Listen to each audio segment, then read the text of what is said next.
c'est tuer les gens. Est-ce que le bateau va naquer? N'a tout mis ma mort, il gagne, mais bisous de mon Kadhafi. Bisous de mon Kadhafi. Hein? Pas de moi, Sarkozy, Sarkozy n'a problème. Ça, moi, je ne connais pas, ça n'a pas qu'à moi. Hein? Sarkozy, mon ami, c'est qu'il y a Kadhafi, n'a compris, ça va libérer. Ouais, mais ouais, Afrique, Kadhafi. Si tu as fait mon corps, Afrique Info, avec Franck Stemai. Et moi, je vais Bazoba, Ntaba, Bosusu, Imboko, Bana King, Bana Dar es Salaam, Bana Poto, Bana Mokil Mobimba. Si tu as fait mon corps, Afrique Info, avec Franck Stemai. Yandankala, Twende. X-Bass, Marandura.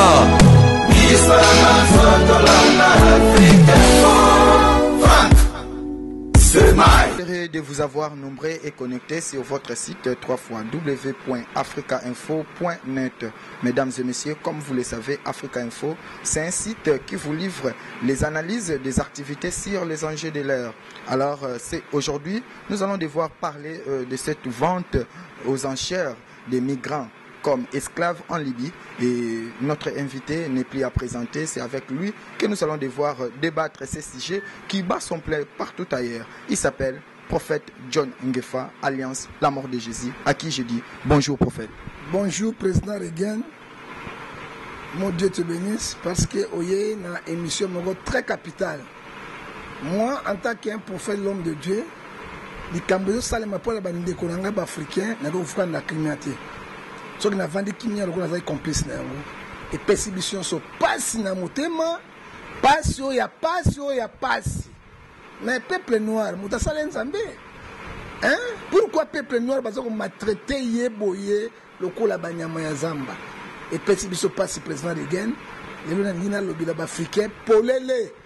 Na ko lobby africain polele baye le ko bazo sala ezama bemingi. Ceux qui mindele basala ki yango ba kolobani. Kaka biso na biso ba libé sur les noirs. Et c'est mindele ba considérer Maghreb on a ba Tunisie, ba Libyen, ba Égyptien, sont des noirs. Hein, c'est des noirs. Hein? Et ça va dire moi suis mon ngambwa.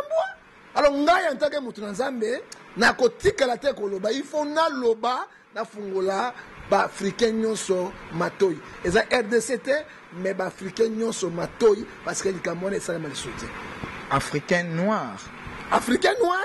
Oaza maltraité par un autre Africain. Oazali maltraité par un autre Africain. Et ça va bondoki. Ça c'est la sorcellerie.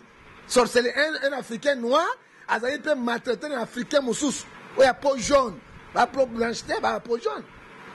Alors déjà, prophète John Ngefa, est-ce que nos dirigeants doivent faire une déclaration commune par rapport à la situation? Bon, les dirigeants n'ont pas la déclaration commune. Il faut dire la vérité. Les dirigeants africains, surtout les dirigeants africains noirs, pourquoi? Dans le cas d'Afrique noire, il y a des richesses qui sont ezali. Mais dans le cas de la richesse, le peuple va se retrouver. Tant que le peuple va se retrouver, le peuple va se retrouver. Il faut luka moya bima kende. Tango pe azoko bima kuna kende kuna akakuta na esclavage. Osomo na passe na motema. Soki mboka na bango na stabilité. Misale zali, économie ezali malamu. Bazo iba ba peuple na bango, bazo sunga bango moto na tango kende poto, to na kate ba libité. Na kate ba libali kanzila poto te. Osomo na mais le coup la pauvreté en Afrique, l'Afrique est riche. Mais na kate ba tono bazo vivre na pauvreté ba mbongo wana ezali ya basi na bango bana na bango ba bofra na bango ba noko na bango ba koko na bango ba mboka yango ya bango elongo ya ba africain yango siko to sala ni papa bato bazo luka moya ko bima kati nango tango bazo bima bazo kutana embuscade et pesinga pasi mingi tango na yo ki yango et puis secrétaire général ya ONU azali ko défendre ba noir ou azamundele. Hein? Tant que l'esclavage est long, ici là, papa. Hein? Pourquoi ça esclavage? Pourquoi? Hein? Esclavage sexuel? Esclavage, il y a un côté qui a 400 euros. Hein? 700 dinars, ça fait 400 euros. Bah, 400 euros, aucun esclavage. Papa, tipo. ici la kala, na 20e siècle, esclavage zongi lisusu. Alors on ne doit pas accepter ça. Moi, en tant qu'Africain noir, je ne peux pas accepter parce que quoi? Ça qui est l'esclavage. Par exemple, on a un peuple congolais, le peuple noir, le col là-bas, mais les noirs, ils ont la mindele pour nani. Ils ont la mindele pour nani. Nous sommes égalité. Alors, basi nabiso, ils ont la mindele pour nani. Ils ont la pour nani. Nous sommes égalité. Mibali nabiso, ils ont la mindele pour nani. Ils ont la pour nani. Nous sommes égalité. Ceux qui noirs, ils ont la pamba. Basakana kanaye, pour baba la pour nani. Ils ont la makembe set. Hein? Bazo mettre na makembe, c'est mon tonne na utile. Les là to comment dénigrer, to comment le col insecte, hein? To moi l'équipe sur la valeur parce que mindala ba ko la na bamboa, ba to ba ko la na bamboa. Hein? Ce que moi les capsule na valeur, toujours un esclavage. To ko simba ngote et puis aucun président africain sauf le président Moko a déclaré ngo ya Mboko ya Côte d'Ivoire, Burkina Faso, a lobby ngo très clair. A déclaré trop clair, a bengisi ambassade ya Libye, a interrogé et puis ba marche zali. Bon tout va tikali pour ni. Ba vani qui me poni. Ba yebi yango, c'est bangonde ba saboter. Ce sont les présidents africains, les auteurs ont toujours subi yango dans le 20e siècle. Hein? Alors moi en tant qu'Africain, je ne peux pas accepter. En tant qu'un homme de Dieu, je ne peux pas accepter. Sauf kati mundela makila comme mate. To kese na po. Sauf ozu moi si mundela, ozu moi si muindo. Olongole biyambo na mabele mbale telemi. So qui a Melissa Rabane, comment ma belle quoi, ou à mon window, ma belle quoi. So qu'on kamati noir, ya mobile ya mundele ya noir, au kamati mobile ya mundele, au kati bango bilamba, au mona kaka oya zana penny ou penny. Hein? Oya na testicule, il n'y a pas la différence. Différence quand il y a peau. Quand il y a peau, c'est le mot. Alors pourquoi qu'on ça la biso boye, ba noir. Nous avons ça les bisoté, donc la ba nyama ya mindele. Hein? D'autres la nyama pe ba maghreb ba tu pamba ba kene ba na papier te ba sukola ba tout fina ba na maboko akai toilette na nyai ya zuima ya sukola maboko asimba na papier te hein et biso ba noir ba comme ça sont esclaves ba comme ça na bilanga esclave sexuel ba ko zomwa na mwasi ba sombe na kasa dinar soko za kitoko mibali nyoso ba ko tambola kana yo hein ça c'est crime contre l'humanité, ça c'est crime contre l'humanité. Hein? Même ngai na ko pesa na ko ngai na ko funda moi hein na justice congolaise na ko funda ambassade ba interpeller la Libye après sa explication claire hein Libye noir biso noir hein a ko sala biso pour nani biso de tenba pour Kadhafi. Est-ce que les Africains va tenir pour Kadhafi ba bi Kadhafi na ndenge na bango hein ba to la conséquence na bango guerre aussi la terre et ça la kate na ko kanga monoko na ngai te. Et je suis contre les présidents africains qui ne parlent pas. Parce qu'il y a une cause. Il prend toutes les richesses. Parce qu'il y a poche de bango. Parce qu'il y a des richesses en boca. Milliardaires. Et peuple qui souffre. À mon passe. Peuple qui s'en moi, si on est sa qualité. On met sa qualité. On sait que l'on va monter. Attends, on a dit que on va 10 $, 20 $. Ok? C'est comme Bisso. Alors, nous sommes en hein? Tu crées une entreprise. Tu crées. Quand il y a une discussion inutile. Les autres, comme on va moi. Monsieur Poli, on va sauter quand on est cher. Hein? On est être humain. Et ça dit cher devant Dieu. C'est devant Dieu, très cher devant Dieu. Et ceux comme on a dit, on est un président Yergen, vraiment, on a une Africain sont mobilisation. Tous les Africains, on a poto, on a hein? Mobilisation. Tant qu'on est sur une ambassade, il y a des Libye partout dans le monde. On est noir. Ça, c'est minimiser pasteur Martin Luther King. Hein? Oh, il y a ça qui est esclavage, la colonisation. Hein? À Koufeli, l'Obama, le président américain. Obama, c'est noir. Hein? Le président le plus puissant du monde, c'est le président américain. Obama, c'est noir. Alors, même alors, ceux qui vont faire l'esclavage, ils vont faire Obama. Hein? Vous avez un sénateur américain, ma case va noir, vous avez un bango. Vous avez Mandela. Hein? Président, oh, il y a Koufeli apartheid. Mandela. Vous avez Mandela. Hein? Vous avez un sénateur de Moutoutou. Hein? Alors, on ne peut pas accepter de telles pratiques. Alors, on a fait sa mobilisation. Attaquer un Africain. On a sur le Bayango. Bisonyo Soto Bimalibanda. Et c'est la poto Wabi Afrique, l'ambassade de Libye. Et puis, tu as expliqué l'ambassadeur, tout est libyen, parce qu'on a un bango.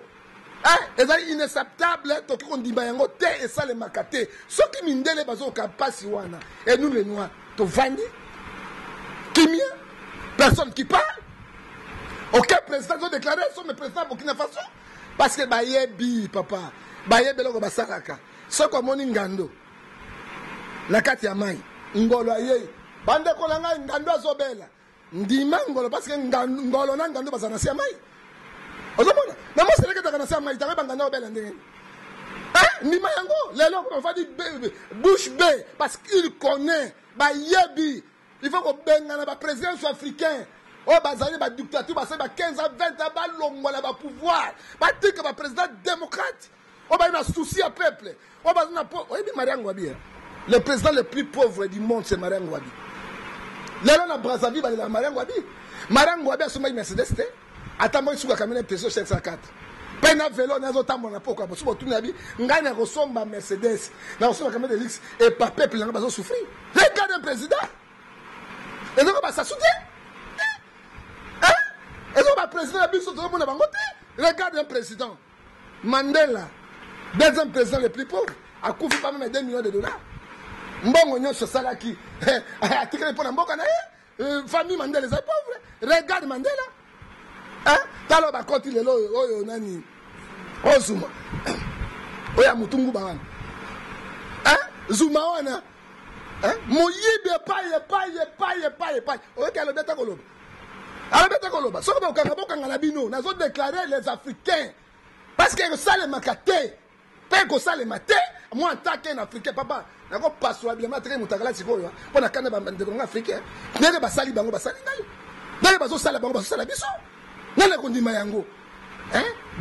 Je ne sais pas si je suis pour la canne africaine. 700 dinars. Ça fait 400 euros. Moto akei na boum au foot a qualité minité ko bete film ou ba candidature les autres la 20e siècle tipo pas autres jamais on ne peut pas accepter ça so ki binda ba mwa ba mabiso jamais to kondima yango te bazo luka 3e guerre mondiale o bazo luka siko 3e guerre mondiale o bazo luka mindele bakeba et puis mindele te ba africain noir ba mindele te ba ndundu OK ba mindele te ba ndundu OK, bandundu wana. OK? Oh mindele ba considérer ba mindele ba yibango. Mindele ba yibango. D'où prophète John Ngefa, est-ce que vraiment Lelo il faut débat sur les racismes et reprendre les sources? Mais racisme quand on voit les noirs, na vente yon cher frère. Moi si to bala avec combien? $2,000, $3,000. Moi si 2,000, 3,000. Si on dit ba perte comme $5,000 parce que tozo peser moi si on a valeur. Moi, je suis pas balé, ça n'a valeur. Malgré que tu l'as mais à peser la valeur. 400 dinars d'euros. 400 des autres qui ont na 400. Hein? Quand tu as couché, je suis à moi, l'équipe a $400. Les lettres à moi, il y a $400. Hein? Mais racisme, mais racisme, mais bande africain, africain, mité mama bé. Ba chef d'état africain, mité mama bé. La bonne conséquence. C'est là où on est au déboulonné bango. Peuple nyos africain ko tellement pour la benga na bango na pouvoir. Parce qu'on a assez. Soki bango basaki malamu mais situation so na kati na ngote, mindele bazo mona bisoni. Mindele bazo mona ba noir ni. Eza ba mbwa su moninga mbwa. Eza na kate? Eza ina lion ou be panthère asu mbwa. To mbwa su aye, mais mbwa su moninga mbwa. E ko bi bebe bio. To so kende wapi? Raciste zomi normal. Mundele. Oyebi na mona ki mundele mo. Papa. Continue l'image là. Moi, c'est Kitoko. Là, tu as un journaliste Karine. Karine, mon coach, j'étais Karine Matakou. Mundela ya longole bilamba nyonso. Je l'ai dit à mes yeux en pleurant. Akamati, abimisi peni na ye. Alati kaleson, tu as pas la migration au Souba. Au Golonga Kaleson, au dit, pour ça, il m'a boué. Au début, en papa.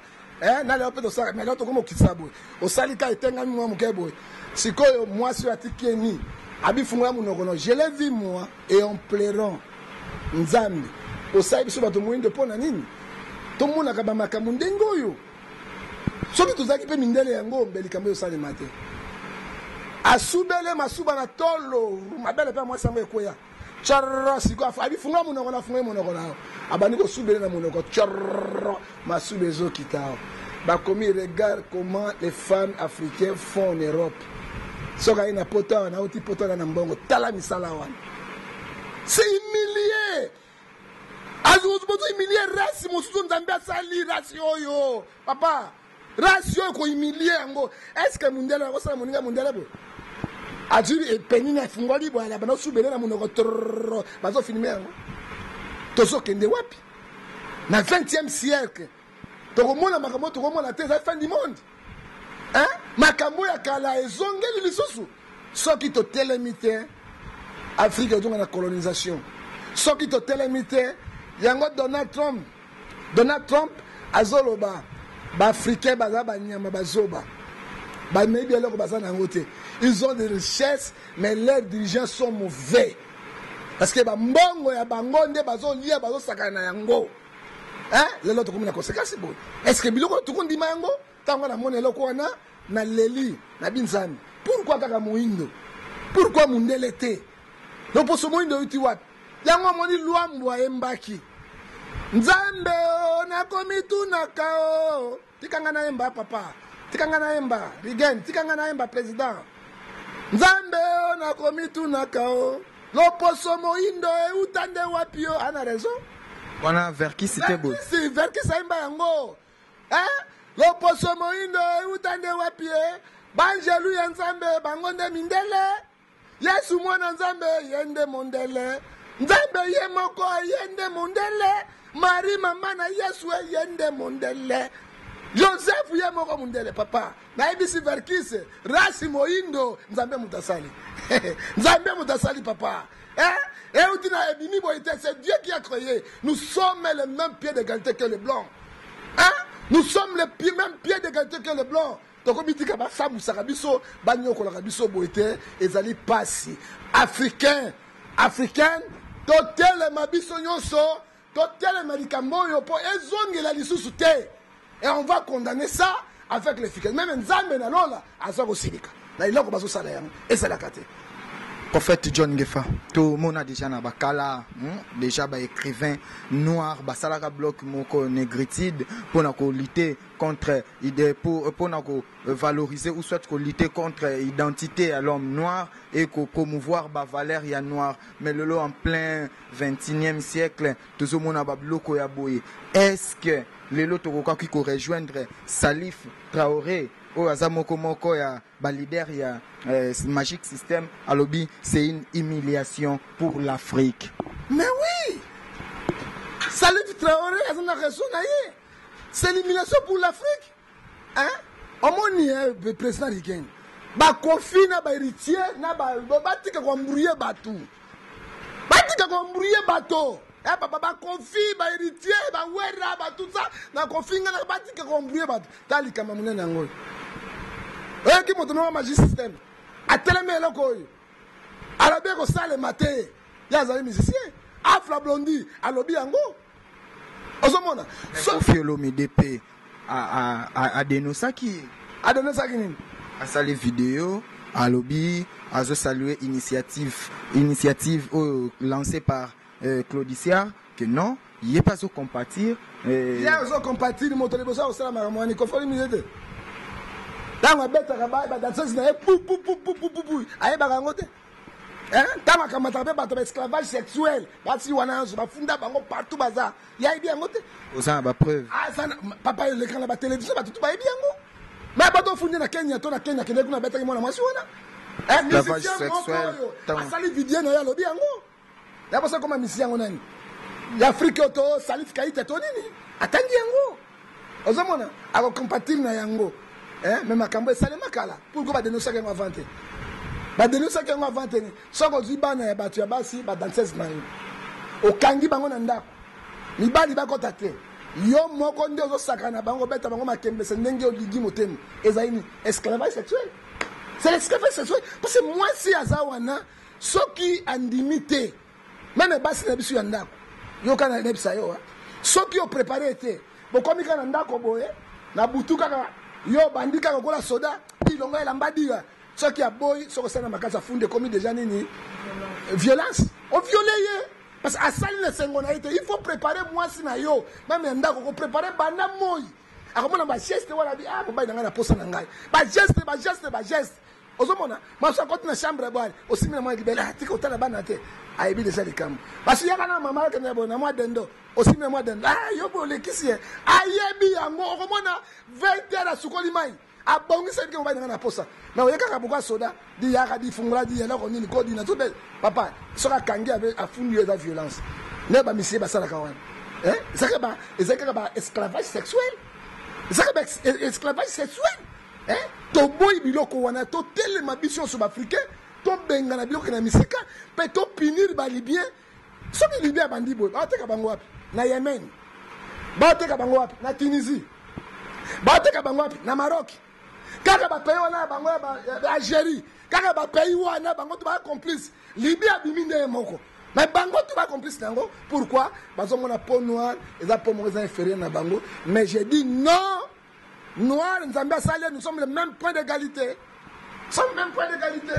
Merci prophète. Il s'appelle le prophète John Ngefa alias la mort de Jésus.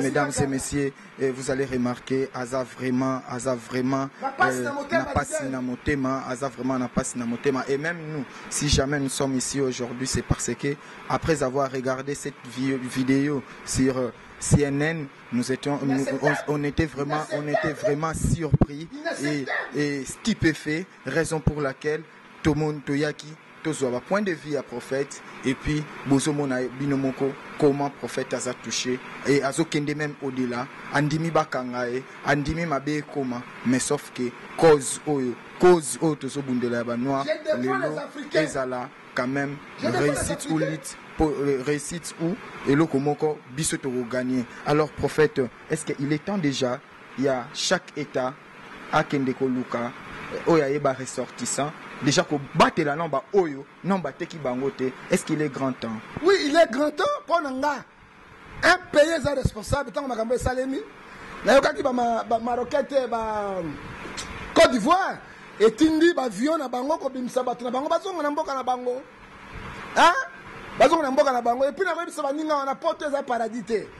Il y a aussi les gens qui souffrent en Europe presque en Afrique pas de la paradis tant moi ba comme la c'est papa ezali kaka pona koteka bato te bazoboma bajene mosusu kozwa mitema na bango bare barugane ya corps bazoteka yango bazoteka yango est-ce que ebi mena peni na biso mibali bamvwa mo ya poto o nzoto na kufa baksino ya komo sali bakati peni ya mobali mobimba baki ko grave yango basali yango pe bimi ezongi normal ezongi normal bazoteka barugane na biso zaka pona esclavage te bazoboma pe africain wana bazoteka barugane bango ba poumon ba rein ba nani nyoso monde comme na cannibale les gens ba comme très mabe ko les quand même ba lion mais c'est le moment chaque état à s'organiser bakende ko luka bato na bango sika bazali bazongisa bango na mboka na bango et puis na otenga bandeko mosusu bokende ke ba porte na nzela ya clandestin te regarde les conséquences.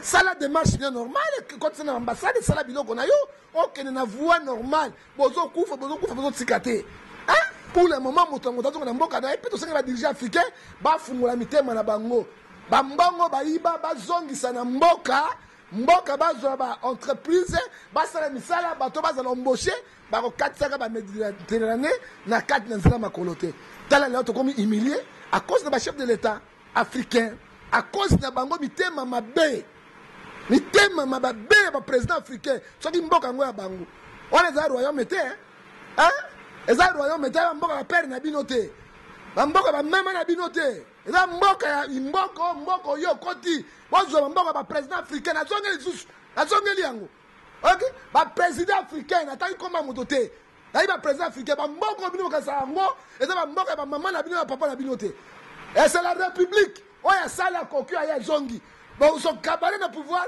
voici les conséquences vous serez jugés c'est payé ko zwabino c'est payé ko zwabino c'est payé nzambe ko ngabino parce que inacceptable to ko ndima ba telle chose ba telle injustice ba telle humiliation et ko salima boité papa ba ko pesa na mbwa na ba congolais na ba nation africain ba mbwa na ba mindele ba kushaka na bango nous voyons ça.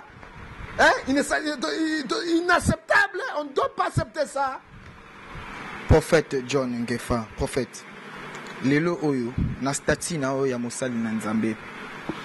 toyebi ke oza chrétien mais na ngambo ya Libye toza na ba musulman kuna ba musulman toyebi baza parmi basali ya nzambe oyo baza mwa moke discipliné même motema wana ya bonzambe ba musulman baza na mote discipliné. Ce sont des terroristes. Qui sont les terroristes? Ce sont les musulmans. Bah où t'as la kunati? Djihadistes dans la banane. Y'a mon chrétien moi qui est. Faut dire la vérité.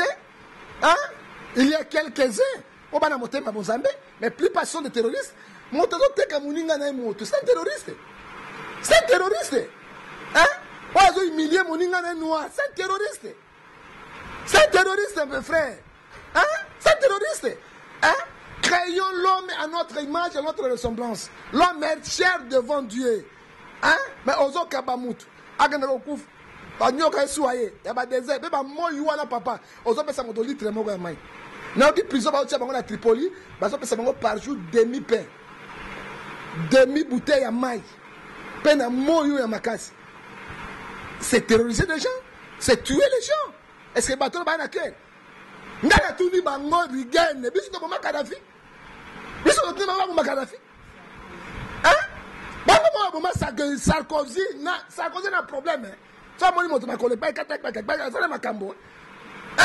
Sarkozy moto bomi ki Kadhafi na complice na ba libyen. Ouais bien Afrique kanani. Afrique ça bango ni. Tozala unis les Africains. Tozala bomoko.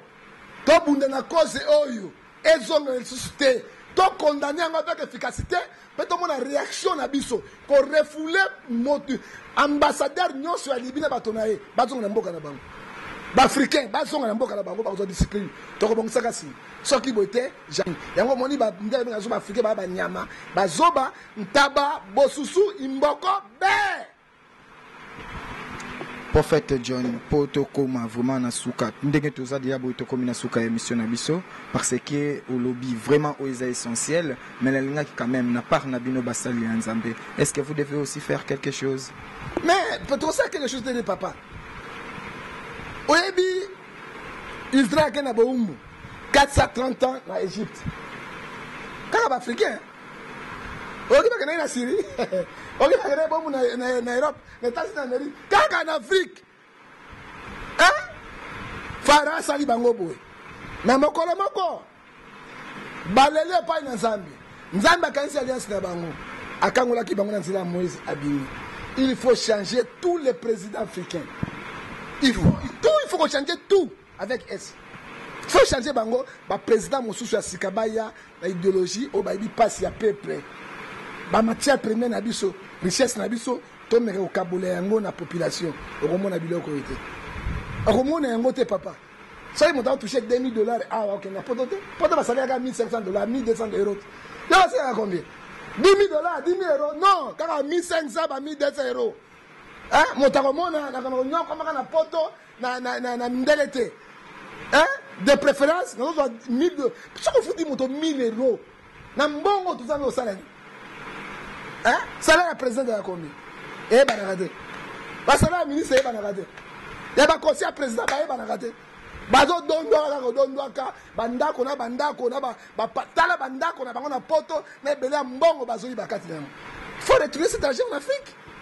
Hein? Ba jeune wana ba se retrouver. Lelo ko mona jeune à 40 ans à balité. Ana posa ko bala. Azako mbongo ko bala mwasi wapi. Ale nakana na ye vite fait. Hein? On va bête makiki rapide. Hein? Ok, vite fait une makiki. A bête makiki rapide. A tiens, mais faut une été. Faut une été. Alors, ceux qui ont se retrouver, papa. Le roi Mindele Basalaka. On fout même un chemin. Oh, attends, $150, $150. Au moins, la couleur n'a pas mérité. Par mois de Mindele Basalaka. A fout un cabas africain, a fout un cabas salaté. Pour que comme l'Afrique était. Bango ba ko tiens premier na biso ba ko donna na ngokuna. Pourquoi le président africain, ça montre quoi? Le président africain va m'abé. Le président africain va m'abé makasi. Même Satan. Au moins Satan, en personne, a dirigé Mboka. Qu'un président africain a dans la tête Mboka. Oh, tout le monde est là. Biso basa nzambe ça. Tout le monde n'est pas nzambe. Ma wana nzambe kita. Ba ba sa biloko wana. Ba zwa récompense na bango. Galate 6:7 lobi. C'est que l'homme aura semé ni moissonnera. Oh bazo teka bato ba ko teka pe ba libyen wana. OK? Oh bazo bo mabato ba ko bo ma pe bango. On nzambe ko tika la chose moko impunité. Et puis si biso passe. Yango mona lati noir. soki caméraman akozwa ngai caméraman soki akozwa ngai banda makolo nalati noir nalati jean noir naza na matanga parce que nazomona bandeko nangi nalela rigen président nangi nalela oyebi mokolo moko na longo na Brazzaville j'étais à Brazzaville nazalaki kuna akokende Cameroun Gabon partout mokolo naki na vie pe bien mokolo moko namoni nazali na place nanga mosala namoni kanga nyoka boma Zaïrois bakangi congolais Zaïrois moko ya biso j'étais là bakamati batie na sac vivant bakangi singa moto asali akufi c'est le jour là na lobi basali Zaïrois na te on m'a fait de moi j'ai quitté Brazzaville jusqu'à là je suis bien ça bien natiki Brazzaville nazaki na bavantage ebele makambo tout non abi jamais Zaïrois basali batie na sac loyi mpe bakotia ngai boma nyoka tika Zaïrois omoni libe mpe na bino ni boma baafricain tika biso bamaghreb bato ya pamba bakendeke wese na mai basimbaka nyai na maboko babengako tufi bazala papi jeniki bapangusaka tika naloba rigene tika naza papa nakokweya awa nazwi tension nakufi ozwi problème parce que problème eza afrique eza ya ngai ntango nazoka mindele bazolela bosisanga mpasi nalei te lobi nalei te où sont les hommes forts comme Martin Luther King comme les Mandela comme John Ngefar dans la mort de Jésus où sont les hommes forts il n'y en a pas d'Afrique oyo bakotelema non nakokende poto kosalani nayebisa yo nini mama na ngai papa na ngai bandeko na ngai bavandaka na Genève poto ya Genève Suisse ya Switzerland pourquoi ngai naboyi kokende kovanda na poto naboyi humiliation ya mindele toi naboyi toi obenga tonga bino toi ok otenga toi na bio toi naboyi humiliation wana papa navanda na mboka na ngai enokende exil te parce que na mboka na ngai nazali na koganga na kosala makambo nyonso na kolinga moto akolonize ngai te ntango époque coloniale ya colonisation esili bazongi yango lelo soki baprésident africain bakotelema te po badéclare bakona ye biloko babanga libi yani libi nanga na mboka te ape na pays te bamwangana bapanzana bato de république wana libi ozomona wana bayemeni te bana loko te kala oyengi apampamba wana bana eta est-ce bana eta evanda moto asaka eta eza Kadhafi babomi Kadhafi na mitema na bango mabele basuka bona mais babiboma bango na bango pourquoi kohumilie baafricain et puis bango en tête na yango tokoaccepte yango te alors nazoloba esu mpo na suka mais c'est rigen baafricain nyonso botelema tokonana eloko oyo tokende baambassade ya Libye kolobela bango oyo fort na 20e siècle il n'y a pas l'esclavage tipo akende kala akufa akende tipo akozonga na 20e siècle te nous condamnons les tels actes soki tokata ba ressources diplomatiques ya bango Libye apesaka biso Libye ana na mai te apesaka biso ni awa bakata ba ressources diplomatiques bakata baafrique il faut punir balibien pourquoi procurer pourquoi secrétaire général ya ONU alobi il faut basala banquete partout en Afrique et puis ces pays enquêtés et punir docteur ya bato wana mundele azoyoka eza mundele azoyoka baninga biso mao alors prophète poto si c'est na question oyo yebisa biso sikoyo olobi déjà ba dirigeants africains nde baza na hauteur ya makambo ngana yo peuple africain peuple noir ngana yo peuple congolais nini tokokai kosala po lelo biso moko toza makambo na maboko tolinga na liboso tozala ini Congo Kinshasa Congo Brazzaville Sénégal Gabon Côte d'Ivoire Mali te Mali parti musu bato mabe wana ba Mali wana na yibi ba Mali wana te ba bato wana batekaka bato bango wana ba Indo misu mindele bazali ba po jaune wana bazali tokamati lisusu nazotanga ba noir papa otianga ba dictateur Nigeria Sénégal Cameroun Tchad tokamati Tchad Tanzanie Zambie Tanzanie Rwanda Burundi na motema ba Rwanda likambo to sangana po likambo ekoi alors papa tozala uni elongo na ba dirigeant na biso to yokana to telema likambo yo et puis to kata ba relation diplomatique na Libye na ba mboka Libye asaka ba toloko te Congo na biso e produire pétrole ok Angola premier producteur de pétrole en Afrique na Nigeria bana loko ba osala biso te to kata yango to pinir bango parce que loko bosali bo humilier biso mais bango bazo bosabe minda ba humilier bango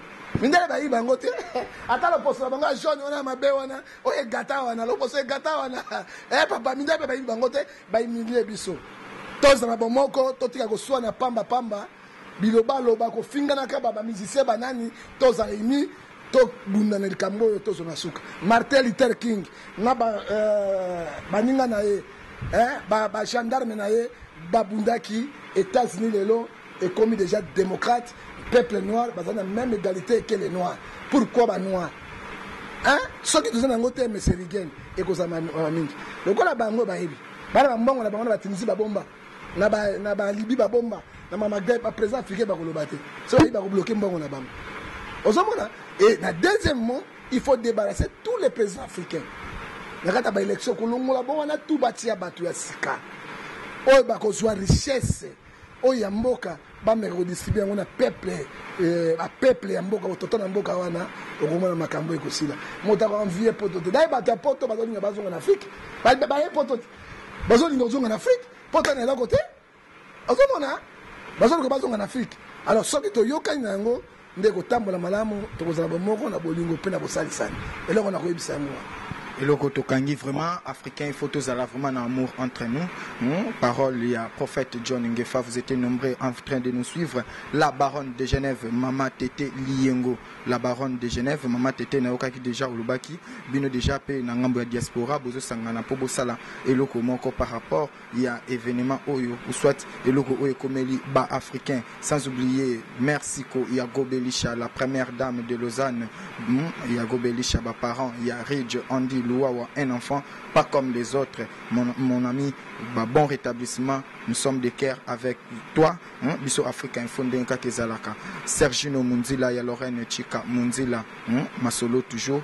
Toujours continuer toujours qu'on analyse ou soit point de vie. Il y a Africain noir.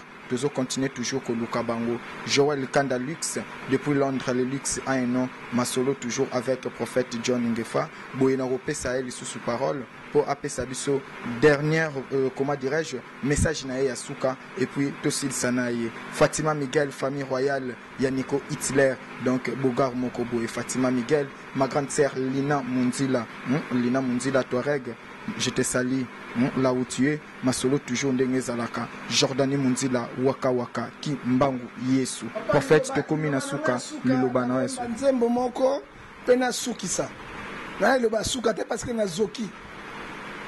Na zoki na motema na ngai et na zoki le ngona ba africain so ba véritable africain oyebi nzembo yembeli biso nzambe yosungaka Afrika pesa bato moindo ngolu na yo etotolongwaka na bomo yayo sena mokili na yo sena yo na balibien mato epola oyoki papa nzambo nanga suka yango wana nakoloba esu te ozomona papa alors eloko nakoloba na bino nzambe asuka afrique toza bato tozote epai na ye tozali bacréature ya nzambe alors bateli makambo bazosala epesi biso mpasi mingi mais baafrike nyonso batelema tous les africains ingeta botelema to décourager likambo oyo ntango ebandi na afrique réaction sa mite mindele bakozwa yango mais soki mindele bakozwa yango kozala su plus pure koleka frère ekoza mundele mpenza oki wese akei na toilette abengi noire zwa papier hygiénique zwa mai avandi bo ale sukola badendo na yo kuna obandi kosukola badendo bana kopangusa ye il faut to boliri yango libela ekosimba lisu te mpo na kosukisa na kopesa numero na nga soko olingi ozwa nga ezali africain nazali noir mpe nazali na bolingo ya bandeko na nga sur afrique 00243 89 610 49 41 kozwa nga na whatsapp viber na mosusu wana na kosunga yo naza mpe na numero mosusu 00243 81 857 26 78 oya suka privé na ngoko benga ngonga solingi on appelle ça bino idéologie 00243 99 42 937 ko benga ngai boye ba été makila liter Martin Luther King ezananga. Je suis un homme de Dieu, un prophète de l'internet, nakotika jamais peuple noir azala humilié. Nakosa be mission na ba chaîne nyos et na français na mwingi pe nakotia mise en garde. Na bazoteka bato tipo akende. Azonga na 20e siècle te to kondima yango te pona mbote nakopesa ta moto mo mbote te na pesika Jésus-Christ l'homme de Galilée pe na suki wa. Merci, c'était bien là le prophète John Ngefa. Merci pour votre fidélité, mesdames et messieurs. Et merci à la grande équipe de l'Africa Info, Donald Scofield qui était derrière la caméra. Sans oublier Maëlle Sadiki, le directeur technique. Aussi à Gloria Olangi, l'américaine perdue au Congo. Et à Franck Stemaï Dissouka. Il y a Janine Kiazola, Ange Terrestre, autrement dit Cannes, Asikre. Janine Kiazola, on est ensemble. Merci et on se retrouve juste après. Au revoir. Panza vidéo partout et panzani. Bana King, Bana Dar es Salaam, Bana Poto, Bana Mokil Mobimba, Site FM Moko, Afrique Info avec Franck Stemaï, Kiandankala, Twende. X-Bass, Marandura.